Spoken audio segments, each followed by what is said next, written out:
โดยประมาณจะได้เริ่มการไหว้พระสวดมนต์ทำวัดเย็นอาราธนาพระสงฆ์เจริญพรอุบาสกอุบาสิกาสาธุชนทุกคนทุกท่านได้นั่งในท่าเทพบุตรเทพธิดาหรือในอาการอันสำรวม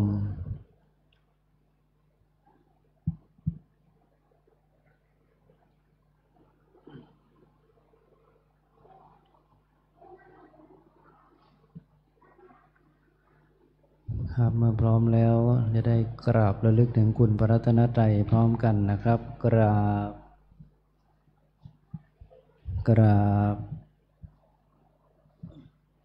กราบทางเปิดหนังสือคู่มือไหว้พระไปที่หน้า10บทธรรมวัดเย็นนะครับโยโสภะคะวาอะระหังสัมมาสัมพุทโธสวากขาโตเยนะภะคะวะตาธัมโมสุปฏิปันโนยัสสะภะคะวะโตสาวกสังโฆธัมมยังภะคะวันตังสัทธัมมังสัสสังฆังอิเมหิสกาเลหิยันทาระหังอโรปิเตหิอัมพิปุชยามะสาธุโนพันเตภะคะวาสุจิราปรินิพพุตโตปิปัจฉิมาชนตานุกัมปมานัสสะอิเมสกาเลทุกขตปันนากาลัมโพเตปฏิคันหาตุอัมหากังทิคารตังหิตายาสุขายาอะระหังสัมมาสัมพุทโธภะคะวาพุทธังภะคะวันตังอภิวาเทมิสุวากขาโตภะคะวะตาธัมโมธัมมังนัมมัสสามิสุปฏิปันโนภะคะวะโตสาวกสังโฆสังฆังนัมมามิหันดถานิมยังตังภะคะวันตังวาจายะอภิคายิตุงปุพพภาคณมการันเจวะพุทธานุสตินยัญจะกโรมาเสนะโมตัสสะภะคะวะโตอะระหะโตสัมมาสัมพุทธัสสะนะโมตัสสะภะคะวะโตอะระหะโตสัมมาสัมพุทธัสสะนะโมตัสสะภะคะวะโตอะระหะโตสัมมาสัมพุทธัสสะตังโฆปะนะภะคะวันตังเอวังกัลยาโนกิตติสัทโธอัมพุคโตอิติปิโสภะคะวะอะระหังสัมมาสัมพุทโธเวชชาจารณะสัมปันโนสุขโตโลกวิทูอนุตตโลปุริสธรรมสารถิสัทธาเทวมนุษย์สานังพุทโธภคะวาติหันธรรมยังพุทธาภิกขิติงกโรมาเสพุทธวาระหันตวรตาทิคุณาภิยุตโต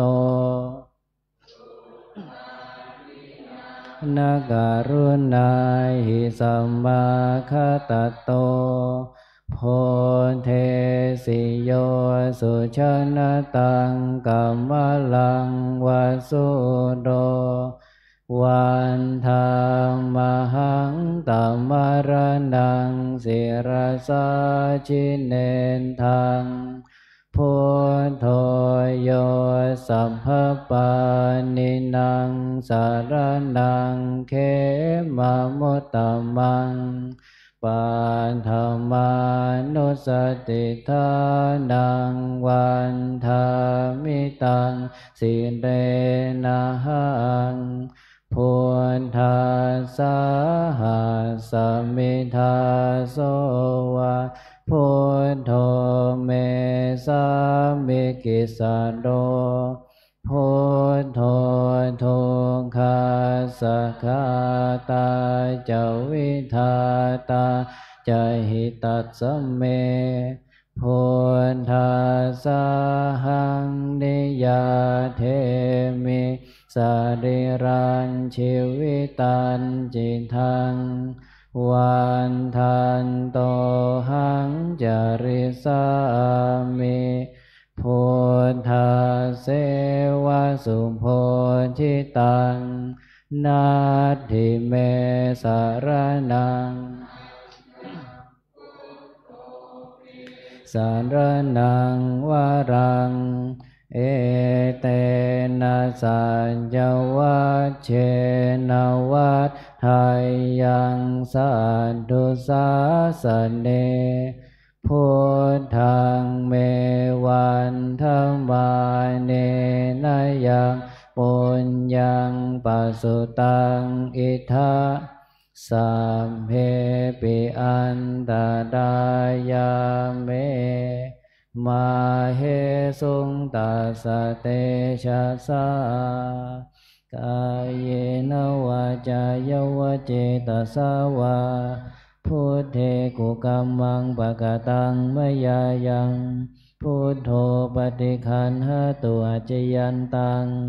กาลันตะเรสังวริตุงวะพุทเทหันธัมมยังธัมมานุสตินยังกโรมาเสสวากขาโตภะคะวะตาธัมโมสันทิติโกอากาลิโกเอหิปัสสิโกโอปันญญิโกปัจจตังเวทิตาโพวินโยหิเตหันธัมมยังธัมมาภิกขิติงกโรมาเส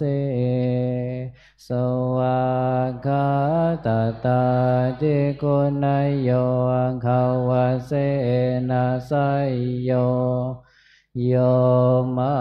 คปากปริยัติวิโมคเพโทธัมโมกุโลกัปปตนาตถาทาริธาริวันธามหังตัมมหารังวรธรรมเมตังธัมโมโยสัพพปา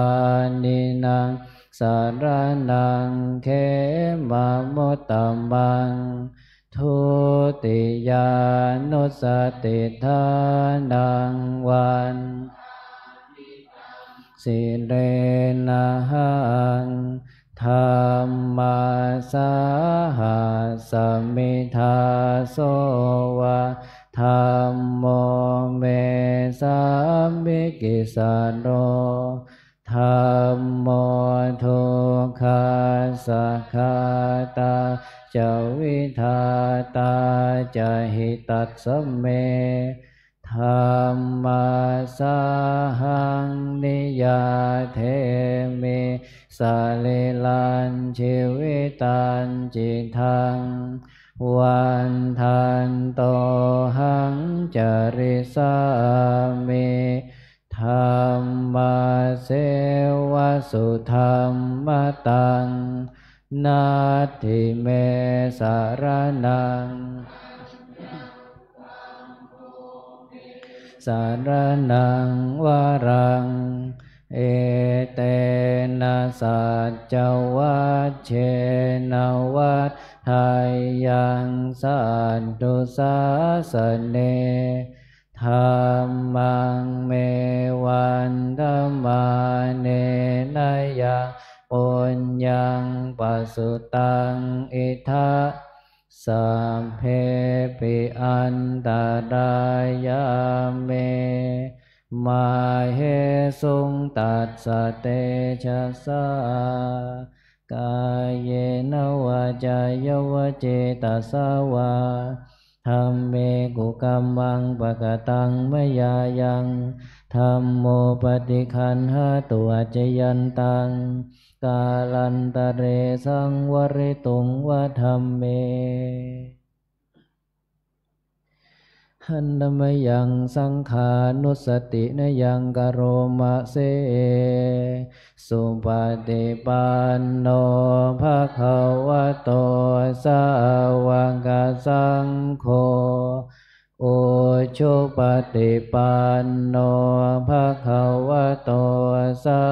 วกสังโฆญาญาปฏิปันโนภะคะวะโตสา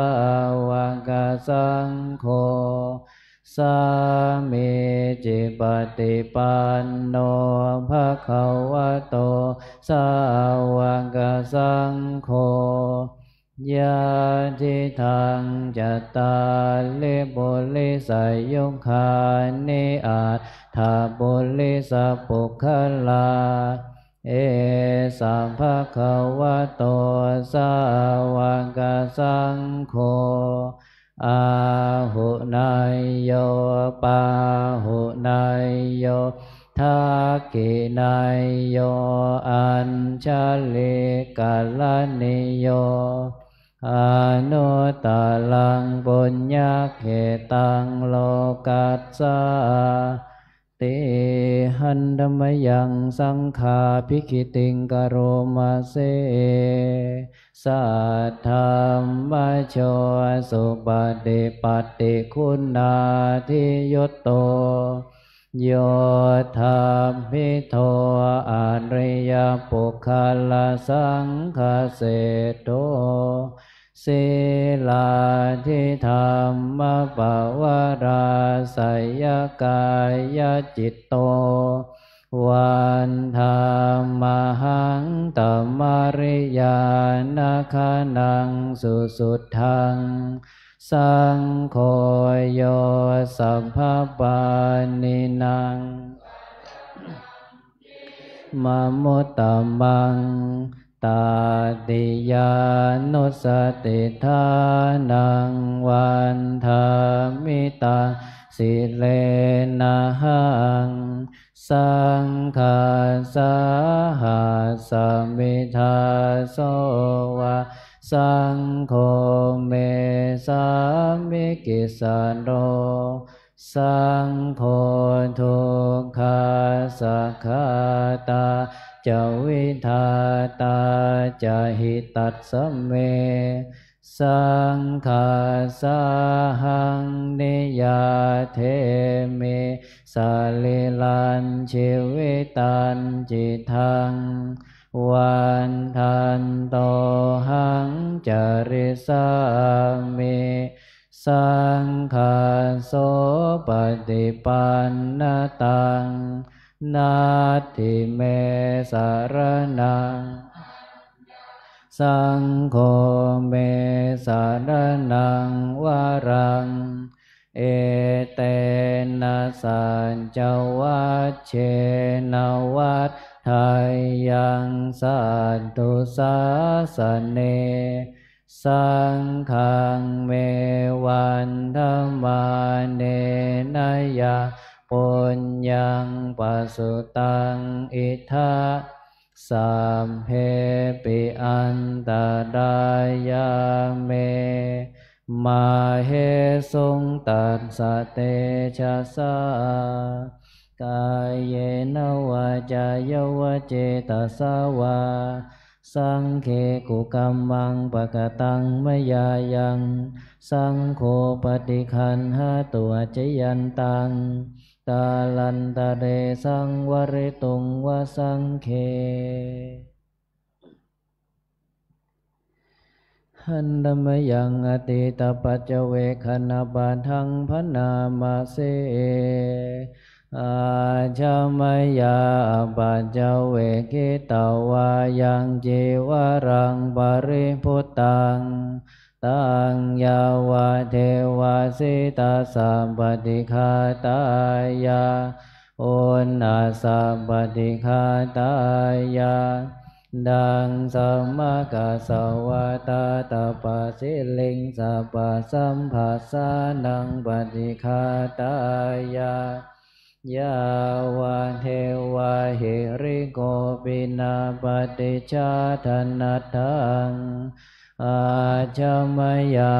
ปัจเจเวกิตาวาโยปินดาปาโตปริพุตโตโสเนวะทวายานมัทายานมันดานายานวิภูสนายายาวะเทวะอิมาสกายาสาทิติยายาปนายวิหิงสุปาลติยาพระมจริยานุขายาอิติปุรานันจะเวทนังปฏิหังคามินวันจะเวทนังนาอุปาเทสามิยาตราจะเมภวิสติอนวัจจตาจะภาสุวิหารจติอาชมยา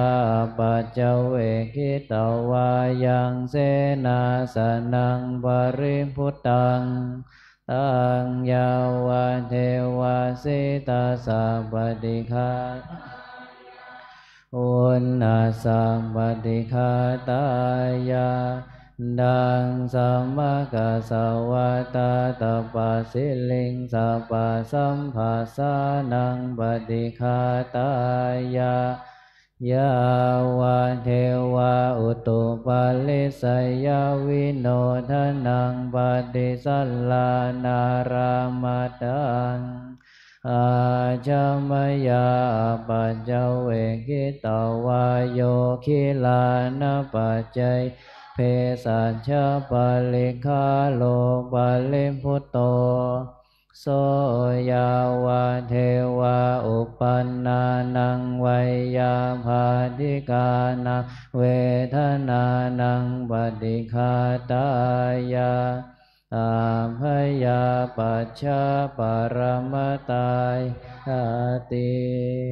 หันธมยังอุทิสนาทิฏฐานาคาทายโย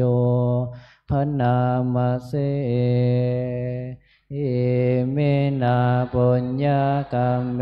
นาอุปัชฌายาคุณุตตราอาจาริโยปการาจมาตาปิตาจยาตกาสุริโยจันทิมาราชาคุณวันตานาราปิจาพระมมาราจาอินทาจาโลกาปาลาจาเทวตายาโมมิตามนุสาจามัจจตาเวริกาปิจาสัมเพสัตตาสุขีโหนตุปุญญานิปกตานิเมสุขังจติวิทังเทนตุขิปังอุมตังอิมินาปุญญากรรมเมนาอิมินาอุทิเสนาจาขิปะหังสุลัมเพเจวะตันหุปาทานาเชทนังเยสันตาเนหินาธรรมายาวานิพพานโตมะมังนาสันตุสัมปทาเยวายัตถาชาโตภเวภเวอุ ชุจิตตังสติปัญญาสัลเลโควิริยัมหินามาดาลัมพันตุโนกาสังกาตุนจาวิริเยสุเมพุทธาจิปวารโรนาโทธัมโมนาโทวารุตตโมนาโทปัจเจกพุทโธจะสังโฆนาโทตโรมะมังอนุภาเวนะมาโรกาสังลพันตุมาหันธรรมยังสารพันเยนะพุทธมังคลาคาทายโยพนามาเสสัมพุทโธทิปัฏฐังเสโธนิเสนโนเจวามาชิเมโกนัญโยบุพพภาเคจาอาคานายเยจักกาสโปสาริปุตโต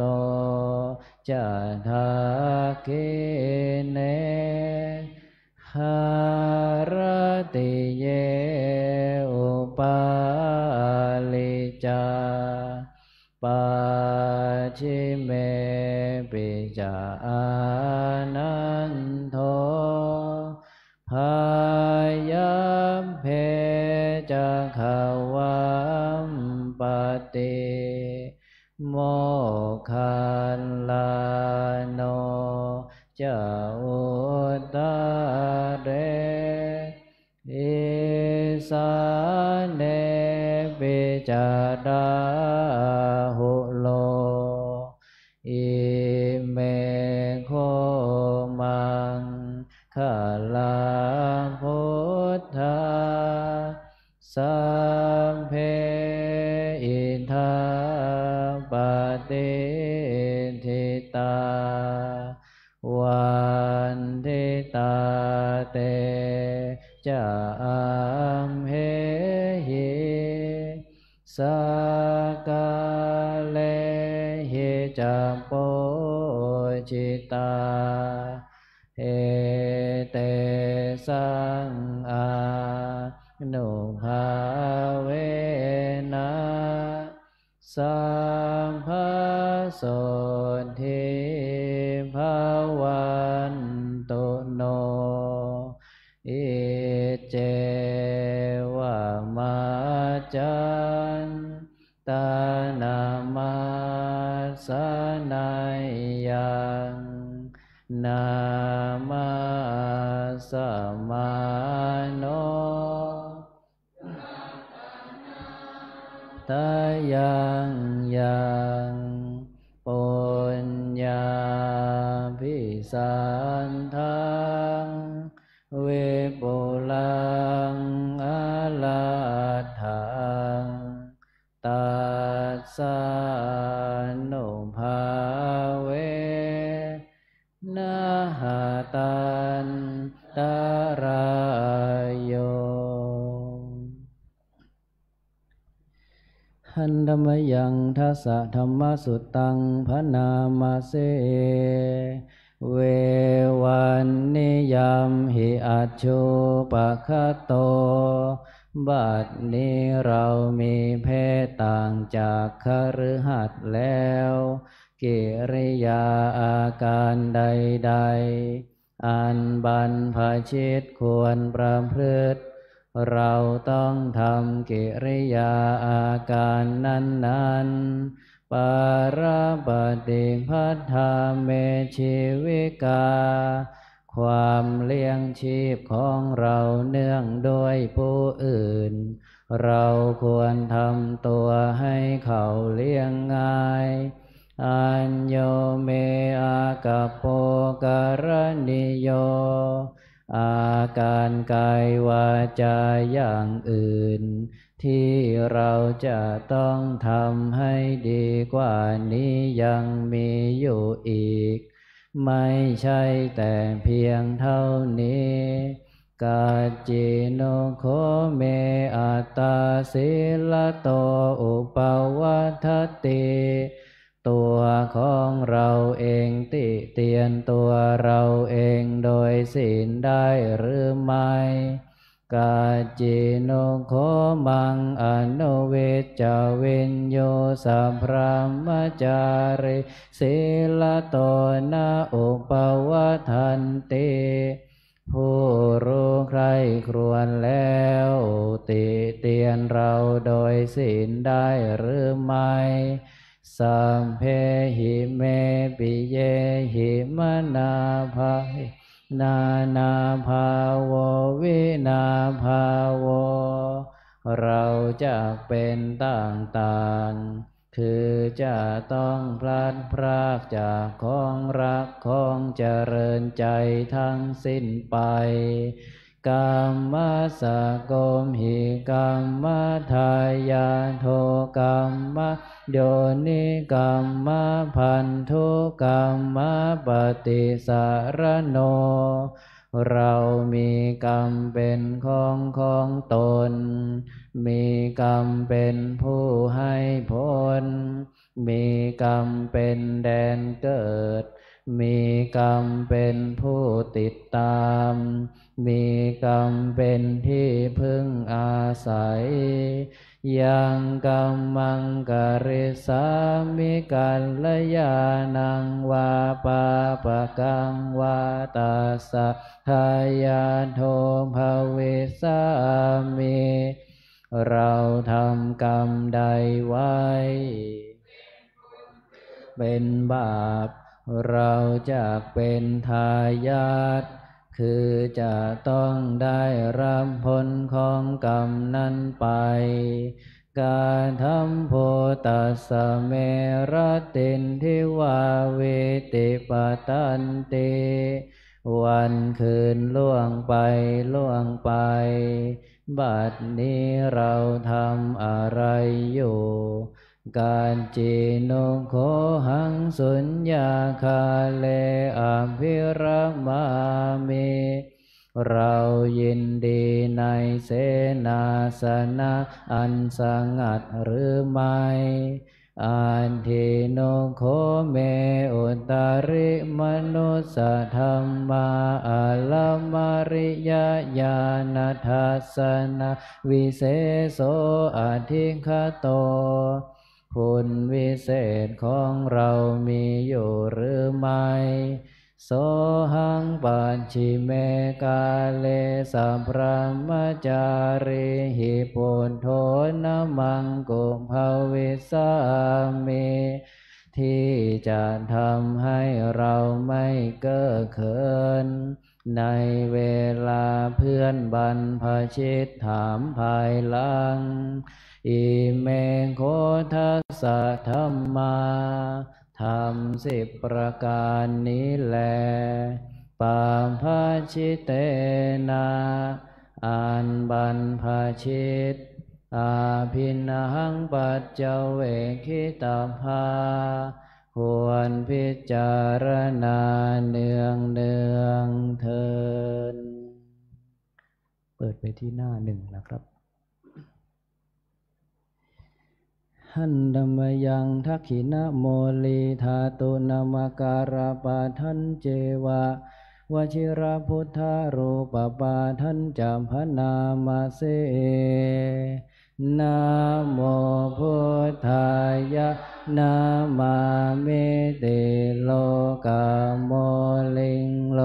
หะกุเตปฏิทิตังปุจิตังสัพพะโลเกหิเกติมันตังมโนหะรังอาหังวันทาสัพพะทาอังคาวะหายเยปุเรรัมเมโกวิลาลาคาปะภะเตสาหิเหม เพกินะโมลิธาตุโยอะหังวันธามิสัมภัทธากายเยนะวาจาเจตสาวาวาชิรังนามาปฏิมังอิทธิปฏิหาริยกาลพุทธรูปังอะหังวันทาสัมภาโสสัทธาโสทิภาวันตุเมหน้า100นะครับหันดมยังสิริมังคลมหาเทราภิทุติคาทายโยพนามเสสิริธาตามหาเทโรหิริโกสิริมังคโลมังคโลปายาเมทาวิมังคโลปายาเทสโกคารุธานิยาปาโมโคเสสาโนเสสานายโกโลกานุกรรมปิเมตายาสติปัฏฐานาทารโกสติมาปะมาโตจาตังนามัสสามิสัพพะทาติสิริมังคละสมณวิสุทธิวงศ์โสภาสง่าองค์ทรงสิริมิวางวายสำรวมยืนเดินนั่งผู้พร้อมพรั่งด้วยละอายปัญญาขจรขจายชี้อุบายอันมงคลควรแก่ฐานะครูนำสิทธิรู้ทุกหมู่ชนชาวโลกต่างได้ยนสงเคราะห์ชนด้วยเมตตาผู้ทรงสติปัฏฐานตลอดกาลทรงนามสติมาไม่ประมาทองค์อาจงามข้าขอนมัสการประดิษฐานในทุกยามเถระผู้ทรงนามว่าสิริมังคะโลครับลำดับต่อไปเราท่านทั้งหลายจะได้ร่วมกันเจริญพระพุทธมนต์จะได้ขอเมตตาพระเดชพระคุณท่านเจ้าคุณพระอมรเวทีได้เมตตานำคณะสงฆ์คณะแม่ชีอุบาสกอุบาสิกาในการเจริญพระพุทธมนต์นะครับ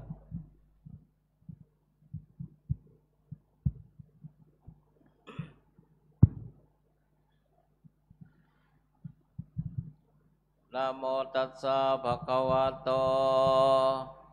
อะระหะโตสัมมาสัมพุทธัสสะนะโมตัสสะภะคะวะโตอะระหะโตสัมมาสัมพุทธัสสะโมตัสสะภะคะวะโตอะระหะโตสัมมาสัมพุทธัสสะพุทธังสรณังคัจฉามิธัมมังสรณังคัจ ฉามิสังฆังสรณังคัจฉามิทุติยมปิพุทธังสรณังคัจฉามิทุติยมปิธัมมังสรณังคัจฉามิทุติยมปิสังฆังสรณังคัจฉามิตติยมปิพุทธังสรณังคัจฉามิตติยมปิธัมมังสรณังคัจฉา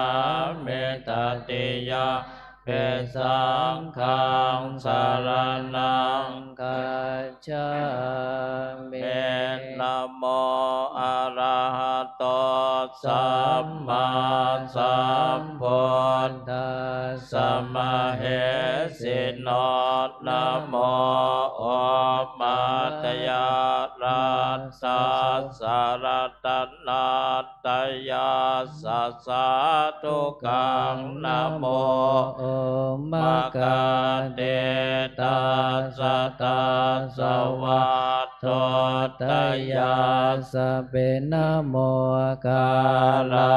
ปะภะเวนะเวคะฉันโตปันทวานะโมกาลานุภาเวนะสุวรรณเทโหตุสัมปทานะโมกาลาสเตเชนะเวเทมเหโหมิเตชวาเสวัตลาจะปาลานังปันติตานันจะเสวนาปุชาจะปุชนิยานังเอตัมมะคารโมตตมังปฏิโลปเทสวาโสจะปเปจะกตปุญญาตาอัตตสัมมาปณิจิจาเอตัมมังคารโมตตมังอาหุสัจจันจะเสพปัญจะเวนโยจะสดเสงคิโตสุภาสิตาจะยาวาจาเอตัมมังคารโมตตมังมาตาปิโตปัฏฐานังปุตตะทาลาสัสสังฆโหอนาคุลาจักกัมมันตาเอตัมมังคารโมตตมังทานันจะธรรมจริยาจยาตกานันจะสังฆโหอนาวาชานิกรรมานิเอตัมมังคารโมตตมังอาระเตเวลาเตปะปะมาจปานาจะสัญญโมอะปะมาโทจะธรรมเมสุเอตัมมังคารโมตตมังคารวะจะเนวะโตจะสันโตเทจะกตัญญูตากาเลนะธัมมาสวนังเอตัมมังคารโมตตมังขันเตจะโสวาจาสัตตาสัมมนานันจะทัสสนะกาเลนะธรรมสากัจฉาเอตัมมะคารโมตตมังตะโปจะพรหมจริยา จาริยสัจจานัตถาสนังเนปานัสสะจิกิริยาจะเอตัมมังคลโมตตมะพุทธัสสะโลกธัมเมหิจิตตังยัสสนกรรมปฏิอาโศกาเวรจังเขมังเอตัมมังคารโมตตมังเอตันทิสานิกตวานาสัมภัทธรรมปราชิตาสัมพันธโสเทงขันฉันติตันเตสัมมังคลโมตตมันเตยังเกณเจเวตตังอินทวาหุรังวาสังเคสุวายังรัตนังปะเนตังนันโนสัมมังอันติตันทังกเตนะอิธัมเปพุทเทรัตนาปะเนตังเอเตนะสะเจนะสวันเตโหตุขยังเวรังคังอมตังปะเนตังยะถานจักขาสังกายมุนีสัมมาหิโตนะเตนะธรรมเมนะสัมมาติเกณเจธรรมเปธรรมเมรัตนังปะเนตังเอเตนะสัจเจนะสุวันเทโหตุยังปนตเสโทปริวานาเยสุเจนสัมมาทิมานันตริกัญญามาโหสัมมาทินาเตนะสัมโมนาเวจเตธรรมเปธรรมเมรัตนังปะเนตังเอเตนะสัจเจนะสุวัตเทโหตุเยปกขลาอันตัสสะตัมปัสสัทธาจัตตาริเอตานิโยคานิโหนติเตทักขินายาสุขตัสสะสาวกาเอเตสุเทนะนิมหาภลานิอิธัมเปสังเครัตนังปะเนตังเอเตนะสัจเจนะสุวันเทโหตุเยโสปโยตตมนัสสาทานนาเนกามิโนโคตมัสสาสนามหิเตปันติปัตตาอมตังเวขายหัลลันธามุทานเนพุติงพุนชมานาเอธัมเปสังเครัตนาปะเนตังเอเตนะสัจเจนะสุวัตเทโหตุเขนังปุรานังนวันนาเทสัมภวะเวลาตาจิตตายติแกมภวสเมงแต่เขนะเพชาอเวรุณหิฉันทานเนพันเตเทลายันทายัมปันเทโปอิธัมเปสังเครัตนังปะเนตังเอเตนะสัจเจนะสุวันเทโหตุกรเนยัมมัตตกุสเลนยันตังสันตัง ปะทังอภิสัมเมจัสสังโฆอุจโชจัสโสโชจัสโสวะโชจัสสมุตโตอนัตติมานิสันโตสะโกจัสโสภะโรจะอัมปะเกจจัสสัลลาโหกวันเตสันเตนตริโยจันเนปะโกจะอัมปะคัมโพกุเลสุอนันโนเขตอยนะจักโกนทังสัมมาจาเรกินจิเยนะเวนโยปะเรอุปวันไทยยงสุขิโนวังเขมิโนโหนตุสัพเพสัตตาภวันตุสุขิตาตาเยเกเจปานะโพตาติตัสสาวาทาวราวาอนาววะเสสาดิกาวาเยมหันตาวามาชิมาดัสกาอนุกัตโทลาเท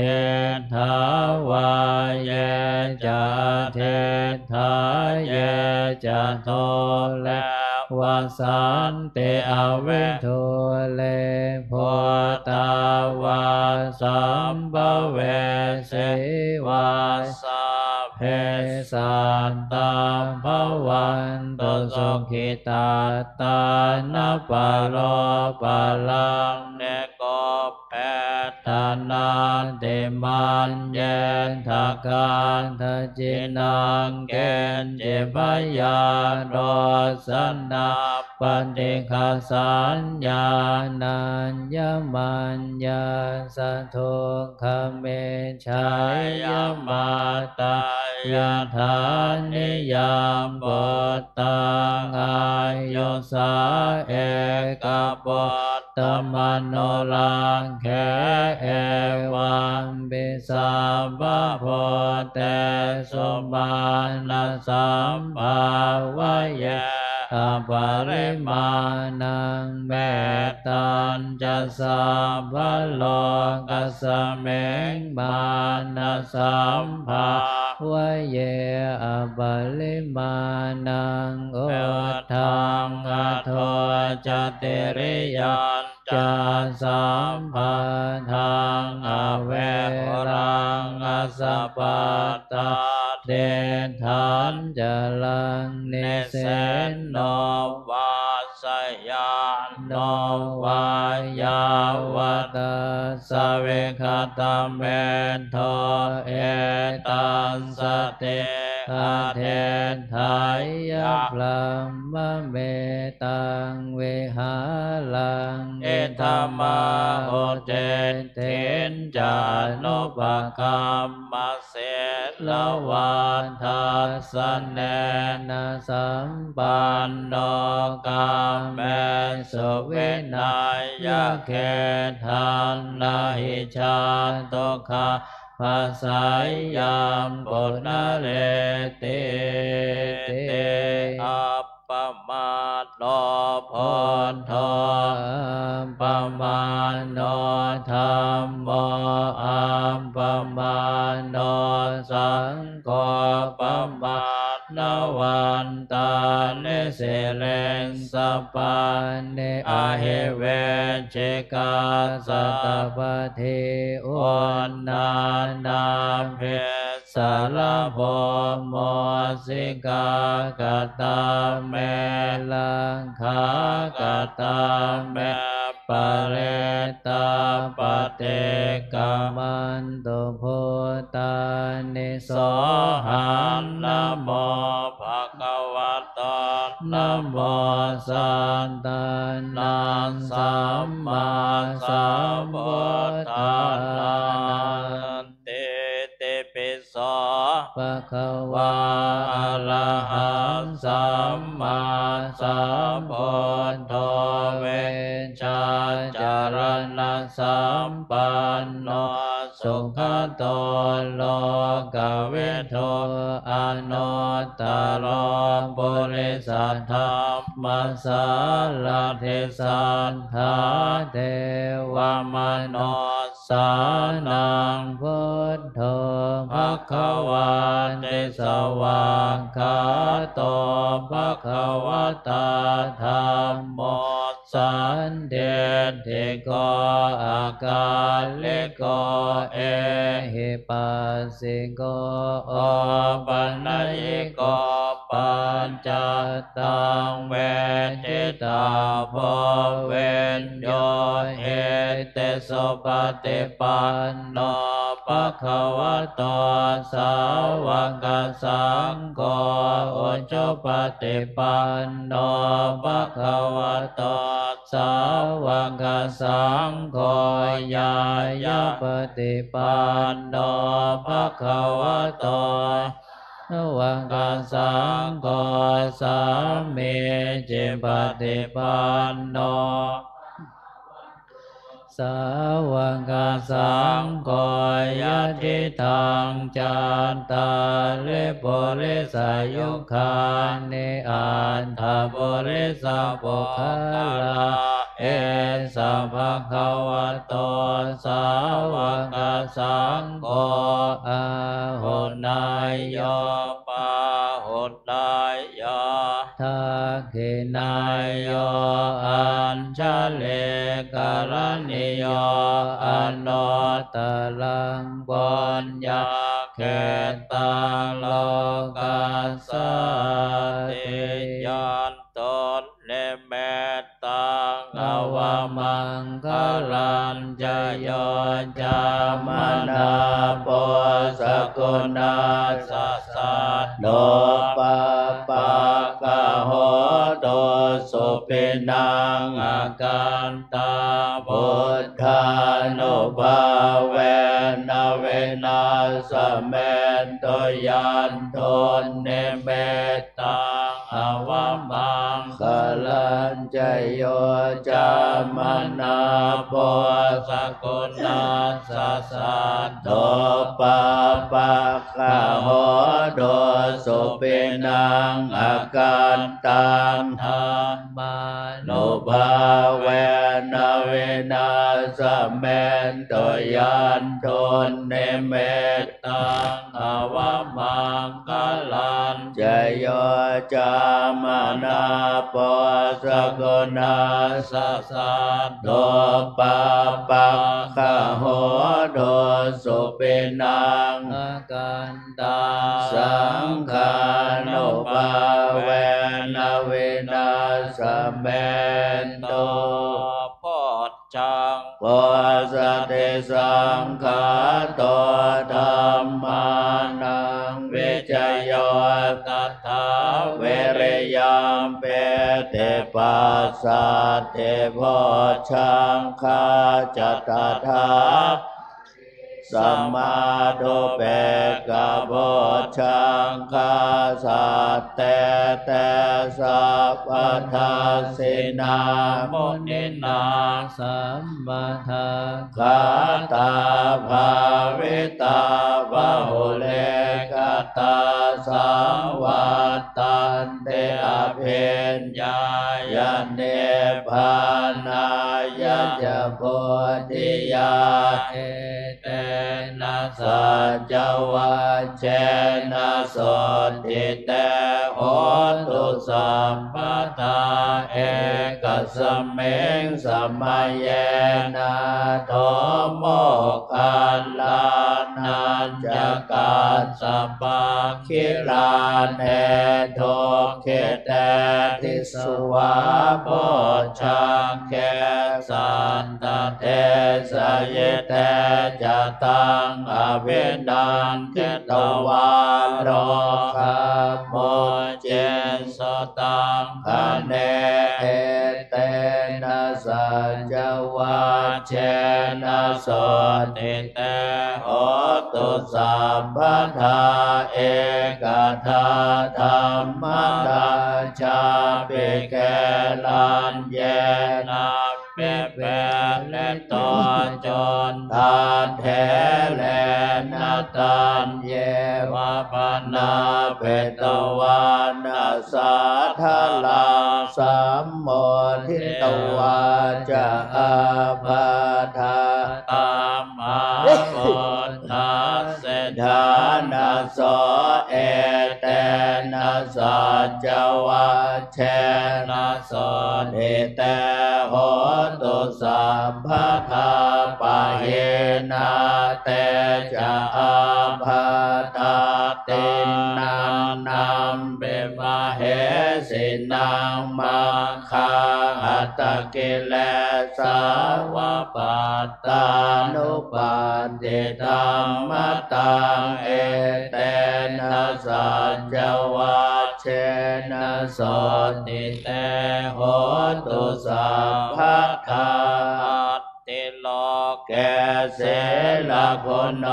สัจจังโสจยโนทยาเตนะสัจเจนะกะอา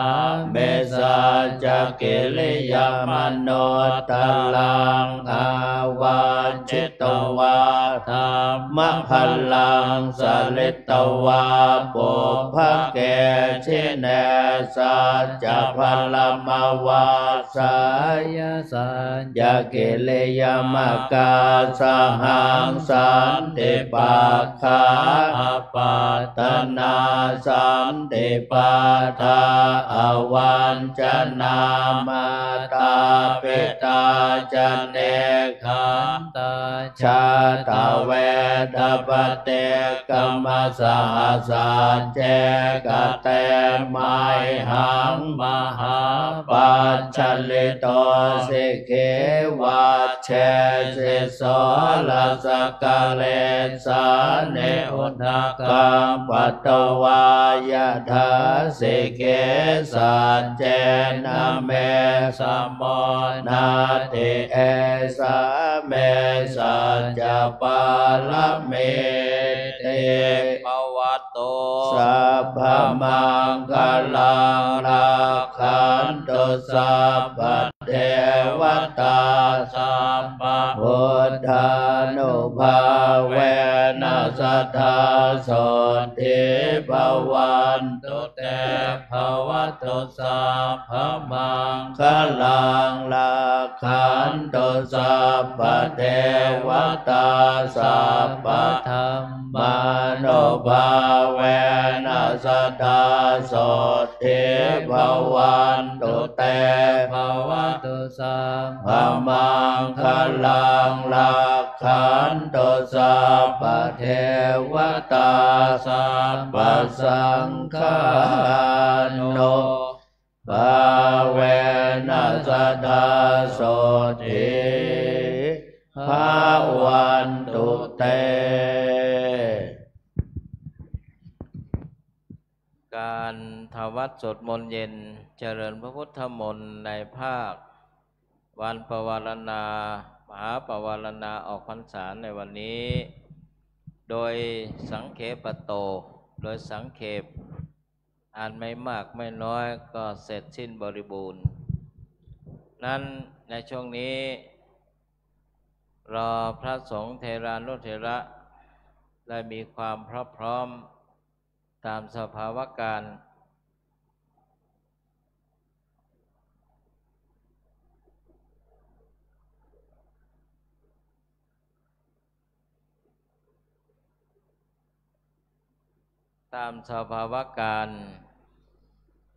ในภาควันมหาปวารณาในวันนี้อย่างไรก็ตามพระสงฆ์เถระในวัดก็มีศาสนกิจอันพึงประพฤติปฏิบัติในวันนี้พระเดชพระคุณหลวงพ่อพระสุวรรณเมธีด็อกเตอร์หลวงพ่อเจ้าวาดพระรามหลวงวัดพระธาตุสีจอมทองวรวิหารรองเจ้าคณะจังหวัดเชียงใหม่พระเดชพระคุณหลวงพ่อได้เดินทางมายังมหาศาลาเจริญพระพุทธมนต์เรียบร้อยนั้นช่วงนี้ก็จะดูเวลาอันเหมาะสมทางพระครูประหลัดเลขา รองเจ้าราชวัตรแจ้งมาว่าตุลงพระศรีศิลปาจารย์ท่านศาสนกิจกำลังออกจากสนามบินแอร์พอร์ตก็ถ้าท่านนั่งเครื่องบินเจ็ตส่วนตัวเนี่ยคงถึงแต่นี่นั่งพาหนะรถยนต์นั้นท่านก็บอกมาว่าแจ้งมาว่าถ้าไม่ทันก็ให้ทำศาสนพิธีสามีจิกรรมบูชาพระเดชพระคุณหลวงปู่พระพรหมมงคลอดีตเจ้าวาดพระประหลัดศรีจอมทองวรวิหารและที่ปรึกษาอดีตที่ปรึกษาเจ้าหน้าภาค7ท่านบอกมาอย่างนี้เพราะนั้นก็กล่าวว่าอีกระยะหนึ่งก็ถ้าความพรักพร้อมในสภาวะการนี้ท่านทั้งหลายเราทั้งหลายก็ทราบกันดีอยู่แล้วว่าธรรมเนียมประเพณีประพฤติปฏิบัติ1ในวันอธิษฐานเข้าจำพรรษา2วันมหาปวารณาออกพรรษา3วันมหาสงกรานต์นั้น3วันหลักนี้เป็นภารกิจที่พวกเราคณะศิษยานุศิษย์จะได้ทำสามีจีกรรมต่อสรีระธาตุขันธ์หลวงปู่ของเราทั้งหลายและพระเดชพระคุณหลวงพ่อเจ้าวาดปัจจุบันเพราะฉะนั้น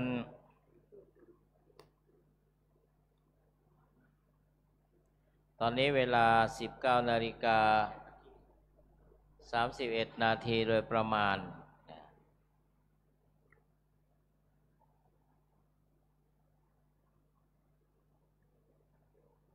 ก็รอระยะเวลาอันพอสมควรเพราะนั้นในช่วงนี้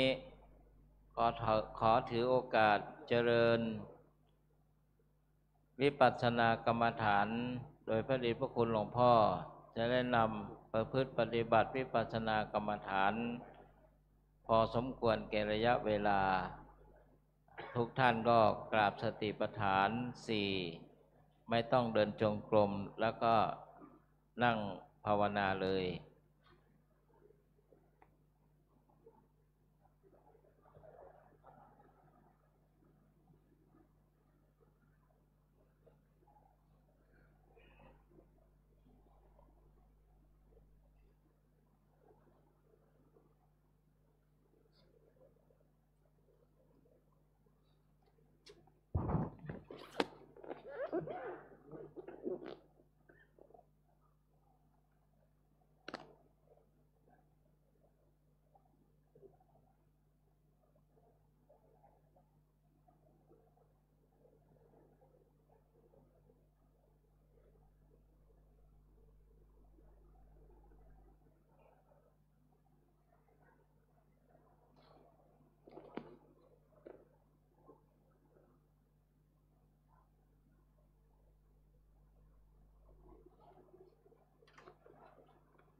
ทุกท่านแควคลายสมาธิเจริญวิปัสสนาว่าอิมังคำแผ่เมตตาแบบล้านนาพร้อมกันเอตังทานากัมมังเนปานาปัจจโยโตโนเนจังเอตังศีลาเนปานาปัจจโยโตโนเนจังเอตังภาวนากัมมังเนปานาโยโตโนเนจังยังเกเจโกสารกตาปังกัมมัสสะเพหิกาเตหิทาบุญญาโนอนุโมทันโตสนันโตพันโตเยเมธาเนเตกาตาธิกายโยกัสสตาโหโตโตนาโสเกอัตตานาปะเรหารันโตมาตาเบตาโสเกตาโหโตทุกขปะโมจันโตสัพเพยาโสเกตาโหโตทุกขปะโมจันโตสัพเพเทกาโสเกตาโหโตทุกขปะโมจันโตสัพเพปิสาเปตาโสเกตาโหโตทุกขปะโมจันโตสัพเพนาคตาโสตาโหโตทุกขปะโมจันโตสัพเพโสเกตาโหโตทุกขปะโมจันโตสัพเพตาโตโตกะปะโมจันโตสัพเพปัตตินาสามิจาโตววันตาเมพุทธังโตสังฆามาทาเมปันเตวันตาเมสัพพังเมโตสังฆามาทาเมปันเตวันตาเมพังเมโตสังฆามาตาเมปันเตวันตาเมโอปัจจาจาริเยสัพพังเมโตสังฆามาทาเมกามาฐานังสัพพังเมโตสังฆามาตาเปพันเตวันตาเมระเมปัตตสิมายาสัพพังเมโตสังฆามาตาเปพันเตวันตาเมติยาสัพพะสัพพะทานเนโสปะเตเตตัสสะเรราธาโตโหเตโบตารโรปัสสะกาลสัทธานาคาโลเกเทวันโลเกสัพพเตเปลากาเตเปสะเลราธาโตโยเกตุโยอะระหันตถาโตโยเจติยังเตจาโตระเสติสาเสตามะกะเตเปสะปาระเจติยาวันตาเปสะปะโส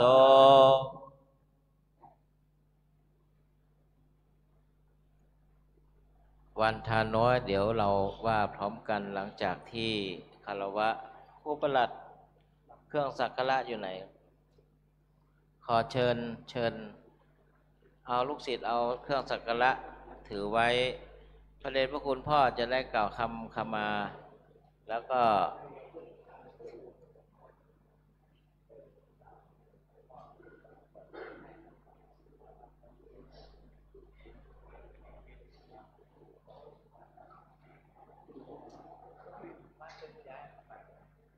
อันรอตุ้ลุงอยู่ไหนงั้นรอตุ้ลุงก่อนครับเพราะตุ้ลุงท่านเจ้าคุณพระศรีศิลปาจารย์ถือว่าท่านมาไวนะเมื่อกี้พระครูเลขาแจ้งว่าอยู่สนามบินผมก็เลยบอกว่าท่านนั่งเจ็ตส่วนตัวมาทัน แต่เมื่อข่าวว่ามาถึงใกล้สนามบินแล้วก็รอตุลุงก่อนตั้งเครื่องสักการะว่าท่านจะมาหามงคลตั้งไว้ก่อนลำดับขั้นตอนย่นย่อก็คือหลังจากที่พระเดชพระคุณหลวงพ่อในฐานะประธานสงฆ์นำคณะศิษย์ภิกษุสามเณรญาติโยมแม่ชีบาสุกบาสิกานี่คารวะหลวงปู่เสร็จแล้วเราก็วันทาหลวงปู่แล้วก็จากนั้นก็คารวะหลวงพ่อเจ้าวาดในฐานะมหาเถระหลวงพ่อก็ให้โอวาทเป็นธรรมเนียมเป็นธรรมเนียมแก่การปวารณาหลวงพ่อให้พรพวกเราก็วันทาหลวงขออภัยวันทาน้อยหลวงพ่อเสร็จแล้วก็เสร็จสิ้นพิธีวันนี้นะ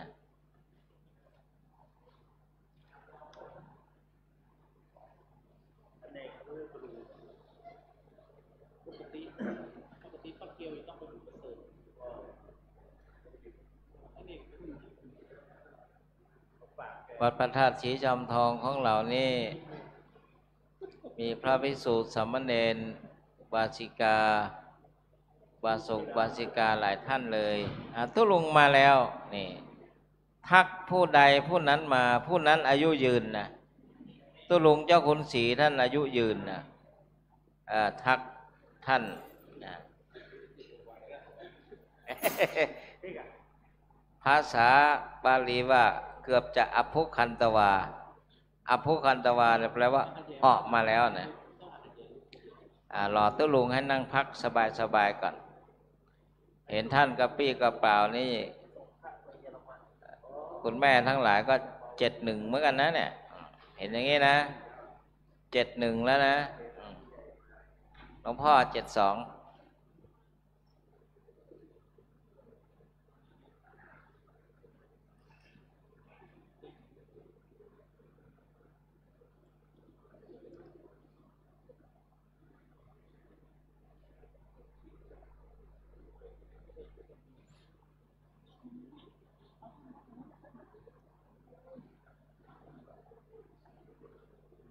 ครูประหลัด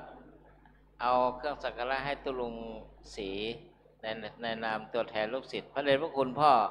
จะได้กล่าวคำต่อหลวงปู่นะครับให้ตุลุงถือ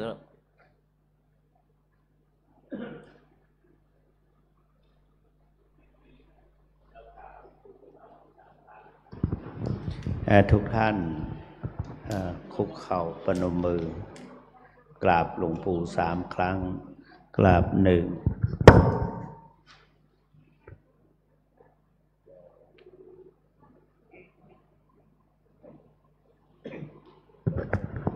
ิมนต์ท่านเจ้าคุณศรีถือเครื่องสักการะ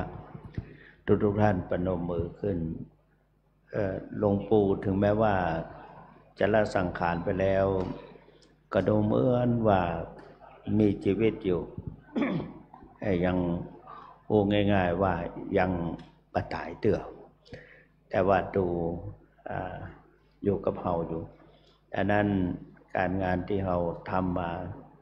ตลอดพรรษานั้นก็จะได้กราบเรียนและก็ขอขมาต่อพระเดชพระคุณหลวงปู่ขอถวายความเคารพพระเดชพระคุณหลวงปู่เจ้าคุณพระพรหมมงคลอดีตเจ้าอาวาสวัดพระธาตุศรีจอมทองวรวิหารอดีตที่ปรึกษาเจ้าคณะภาค7และเจ้าสำนักวิปัสสนา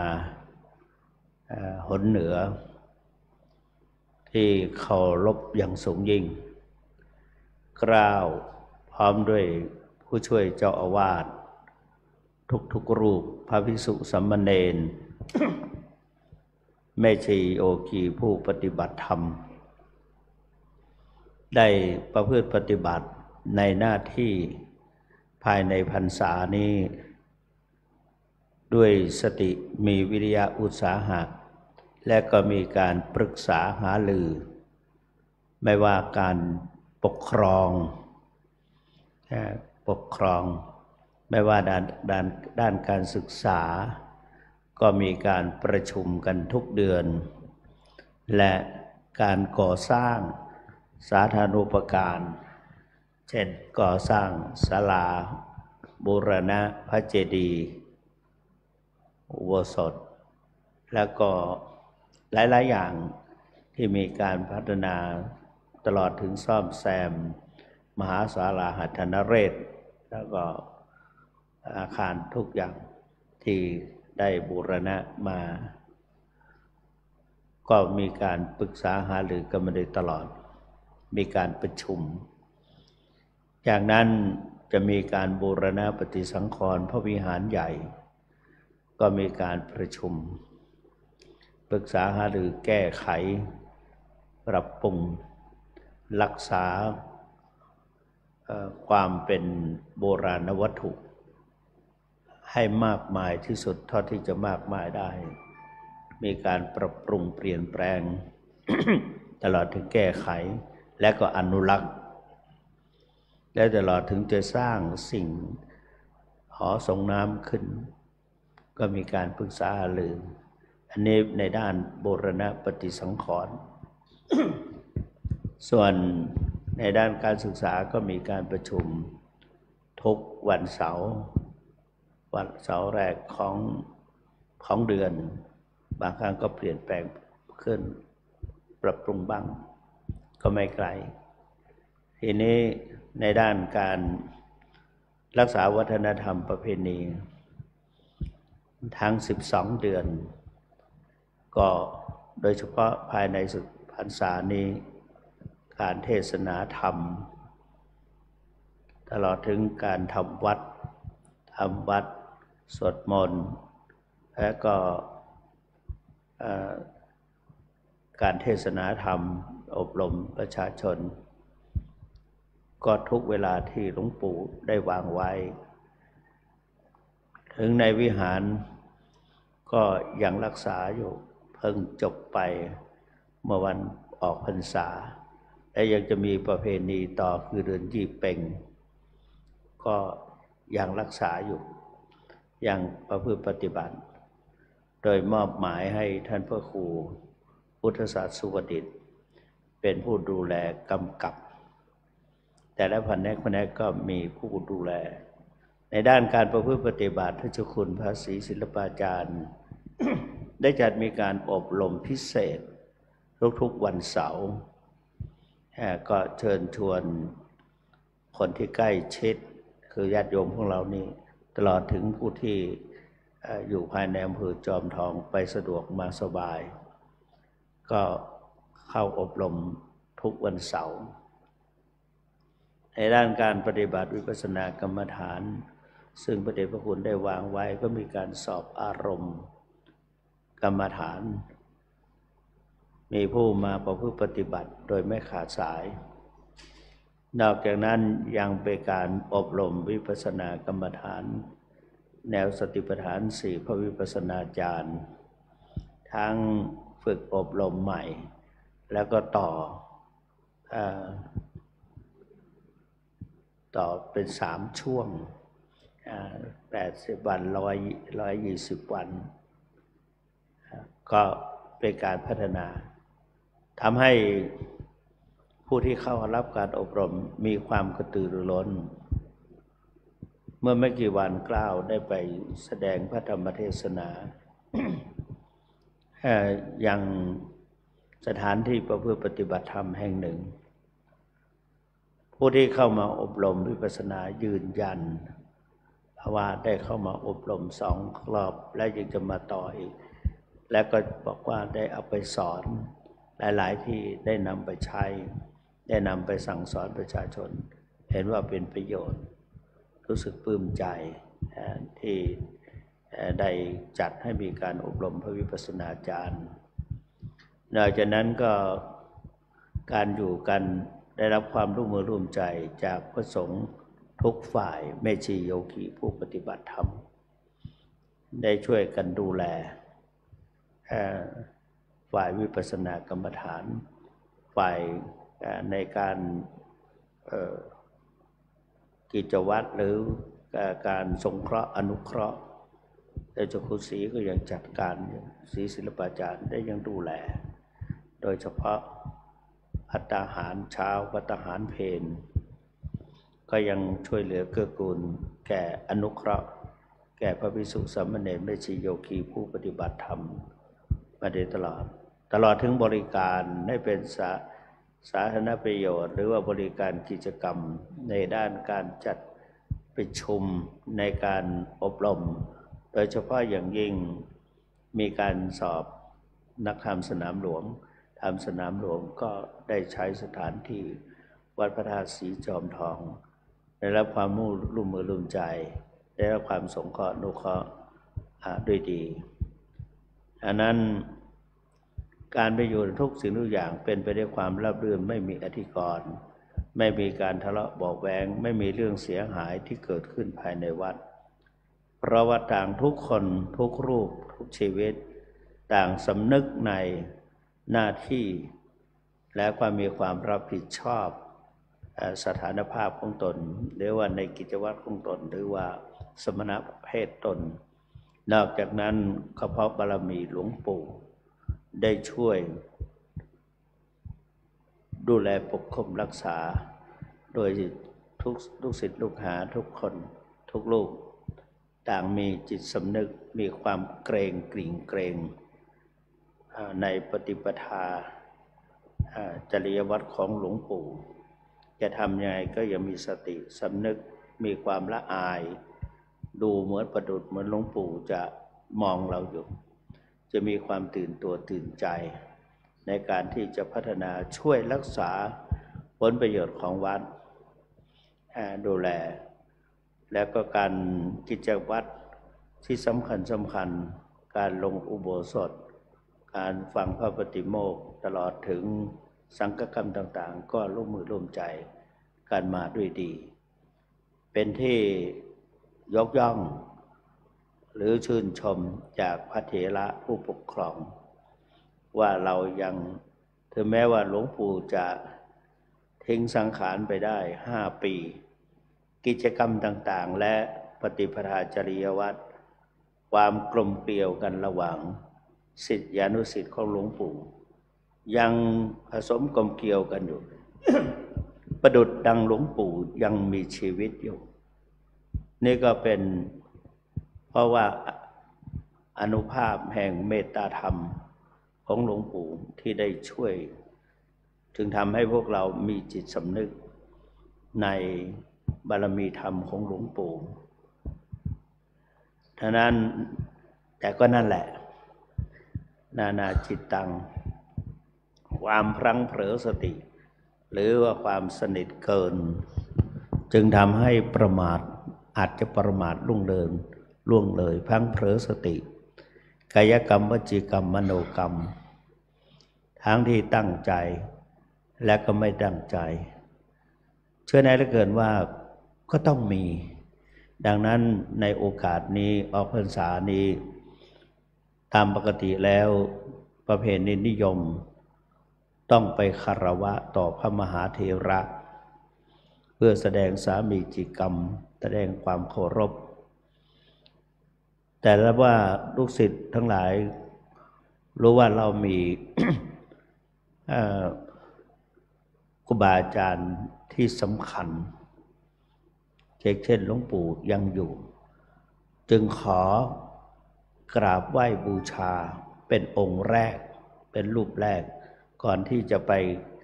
ขมาคารวะหรือทางเหนือเรียกว่าสุมาคารวะดำหัวไม่ใช่ดำหัวขอสุมาคารวะกราบคารวะเพื่อขอขมาลาโทษแล้วก็ขอพรดังนั้นในวันนี้กล้าวพร้อมด้วยที่เจ้าคุณทั้งสองคือที่เจ้าคุณพระศรีศิลปาจารย์ที่เจ้าคุณธรรมราชเวทีพร้อมด้วยคณะครูบาอาจารย์พระเถรานุเถระผู้ช่วยเจ้าวาดทุกรูปและกับพระภิกษุสงฆ์ครูบาอาจารย์ทุกรูปตลอดถึงพระภิกษุสามเณรแม้แต่สามเณรน้อยทุกรูป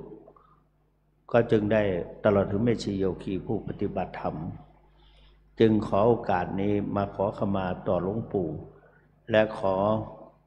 พรจากหลวงปู่ได้โปรดคุ้มครองป้องกันปกป้องรักษาให้คณะศิษยานุศิษย์หลวงปู่ตลอดถึงศรัทธาประชาชนได้แคล้วคลาดจากพยันตราย และอยู่เย็นเป็นสุขไม่มีโรคภัยไข้เจ็บเกษมเปรมปรีและประกอบคุณงามความดีด้วยทานศีลภาวนาตลอดไปชั่วตลอดถึงปีสิ้นปีจึงขอกล่าวคำเป็นภาษาบาลีว่ามหาเถเรเนาะมหาเถเรปมาเทนะทวารตะเยนะกตังสัพพังอปาลาทังขามะทะเมพันเตมหาเถเรปมาเทนะทวารตะเยนะกตังสัพพังอปาราทังขามะทะเมพันเตมหาเถเรปมาเทนะทวารตะเยนะกตังสัพพังอปาราทังขามะทะเมพันเตขอถือโอกาสนี้ให้พระครูประหลัดได้กล่าวคำแบบล้านนาท่านพระครูพุทธศาสตร์สุประดิษฐ์เพราะว่าอนุสรณ์ถึงหลวงปู่เอาไม้ให้พระครูท่านพระครูพุทธศาสตร์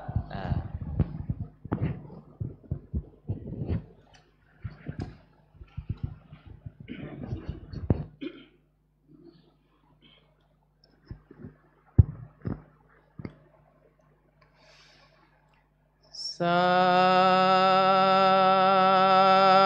ธุสาธุโอกาสพันเตคาเดสลีลาลังและดวงจิตวิญญาณของพระเดชพังคุณหลวงพ่อท่านเจ้าคุณพระพรหมมงคลในที่ข้ากาลวันนี้หมู่มวลสมณศรัทธาผู้ข้าตั้งหลายไม่มีตั้นหลวงพ่อท่านเจ้าคุณพระสุวรรณเมธีเจ้าอาลามาธิปฏิเป็นเก้าพร้อมกับโดยท่านเจ้าคุณพระอมรเวทีท่านเจ้าคุณพระศรีศิลปาจารย์พร้อมกับโดยหมู่มวลศิกษุโยมเจ้าตั้งหลายภิกขุสามเณรแม่ชีโยคีตั้งหลายก็ปากันสนุงคงควายตกแต่งแปลงพร้อมน้อมนำมายังตุภาบุภาลาญาดวงดอกข้าวตอกดอกไม้และลำเตียนมาจำเนียนไว้ในเนื้อคานเพื่อจะขอสู่มายังสาลีละลังสังขารโดยดังผู้ฆ่าต่างหลายได้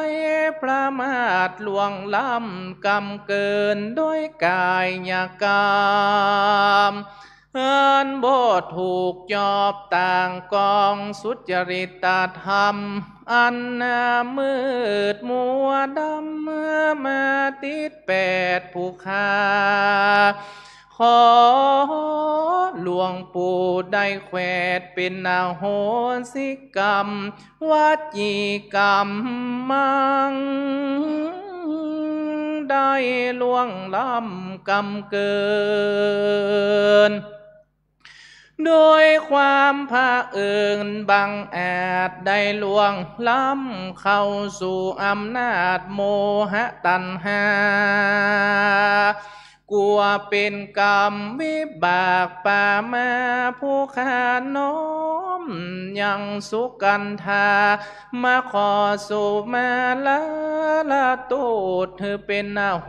สิกรรมมโนกรรมปาสูตรเธอเป็นโตดหมู่ภัยญายามเมื่อลูกศิษย์ลูกหาได้เกิดในใจเป็นมโนในมืดเศร้ากลัวเป็นกรรมบาปเอาในตนตัวขอหลวงปู่เฮอในภายโพธเป็นอาโหสิกรรมบังเฮอเป็นนิวรณ์ธรรมนายญาภาการหนึ่งขอปาลามีหลวงปู่ปกห่มยังหมู่มวลลูกศิษย์และลูกหาได้อยู่ตีขามีอายุมันอยู่ยืนนานหายเสียยังเปียที่หมู่ภัยมานในอยู่กำสมปานศาสนาขอปาลมีหลวงปู่ปกเกตเก่าเกษามวลลูกศิษย์ลูกหาปั้มเป่งยังวิปัสสนากรรมฐานหันดวงญาณวิเศษดันเข้าเขตยังสุตาสกิตากาอนากาอรหันตาบัดนี้ผู้ข้าต่างหลายน้อมนำมายังดุปาบุพภาขอสุมาขอพระเดชพังคุณหลวงพ่อท่านเจ้าคุณพระพรหมมงคลละโทษหมู่ภัยมารแก่ผู้ข้าต่างหลายนั้นจุงจักมีเตียงแต่ดีลีโดยดังผู้ข้าจะขอสุมาตามบาทบาลีวากายะตัวเลวจีตัวเลมโนตัวเลสัญจิจาโตสังอสัญจิจาโตสังสัพพังโตสังขมันตุโนพวกเดียวครับพ่อพระครูประหลัดในฐานะตัวแทนประเคนต่อไปจะเป็นการกล่าวคำสรุดีพ่อสรุดีวันตาหันธรรมยังสิริมังคลามหาเทราภิตุติคาทโยปนามาเสสิริธาตามหาเทโลเอโกเสเรมังคโลมังคโลปายาเมธาเวมังคโลปายาเทสโกกาโรธานิยาปาโมโคเสสาโนเสสานายโกโลกาโนกรรมปิเมตายาสเตปัฏฐานาธา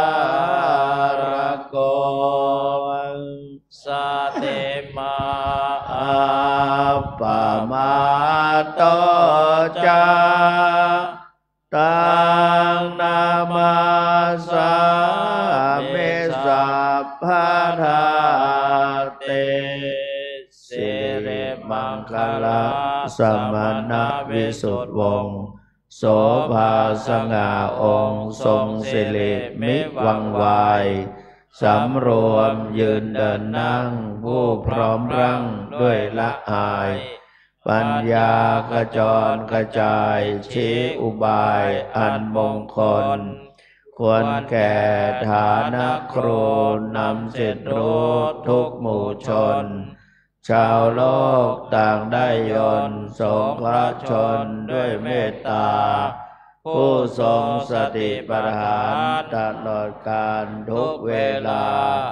ทรงนามสติมาไม่ประมาทองค์อาจงามข้าขอนมัสการประดิษฐานในทุกยามเถระผู้ทรงนามพระสิริมังคโลวันทาอะไรวันตาเมพันเตสัพพังอปัลลทังกามธาเมพันเตสามินาอนุโมทิตาพังสามินากตังปุญญังทาตาพังสาธุสาธุอนุโม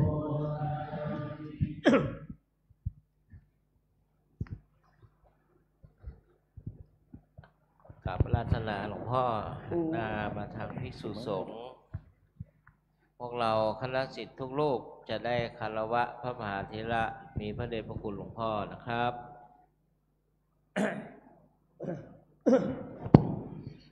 ขอน้อมกราบถวายความเคารพพระเดชพระคุณหลวงพ่อพระสุวรรณเมธีด็อกเตอร์หลวงพ่อเจ้าวาดวัดพระธาตุศรีจอมทองวรวิหารรองเจ้าคณะจังหวัดเชียงใหม่ที่เคารพอย่างสูงยิ่งเกล้าทั้งสองเป็นต้นมีตุลุงพระศรีศิลปาจารย์ผู้ช่วยเจ้าวาดและที่ปรึกษาเจ้าคณะภาค7เกล้าพระอมรเวทีผู้ช่วยเจ้าวาดพระรามหลวงในนามผู้ช่วยเจ้าวาดทุกรูปพระภิกษุสามเณรทุกรูป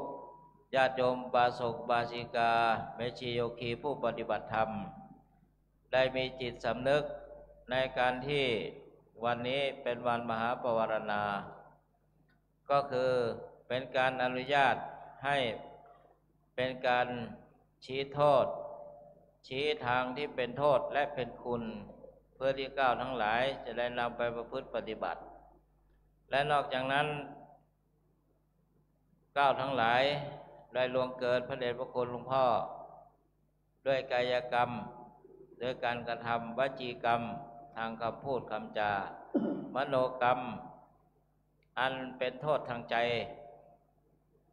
ซึ่งเป็นสันจิจโทสังโทษที่แกล้งก็ดีอสันจิจโทสังโทษที่ไม่ได้แกล้งไม่เจตนาก็ดีทั้งต่อหน้าก็ดีรับหลังก็ดีก็ขอพระเดชพระคุณหลวงพ่อได้งดโทษอันนั้นเพื่อที่จะไม่ได้ไปเป็นนิวรธรรมเป็นอุปสรรคต่อการศึกษาและประพฤติปฏิบัติดำเนินภารธุรกิจศาสนกิจในหน้าที่ของตนสืบไปต่อไปเราจะกล่าวคำมหาเถเรเหมือนกันนะครับมหาเถเรปมาเทนะทวารตเยนะกตังสัพพังอปาราทังขมัตตุโนพันเตอะหังโวคัมมามิตุมเหหิปิเมขมิตพังขมาบาพันเต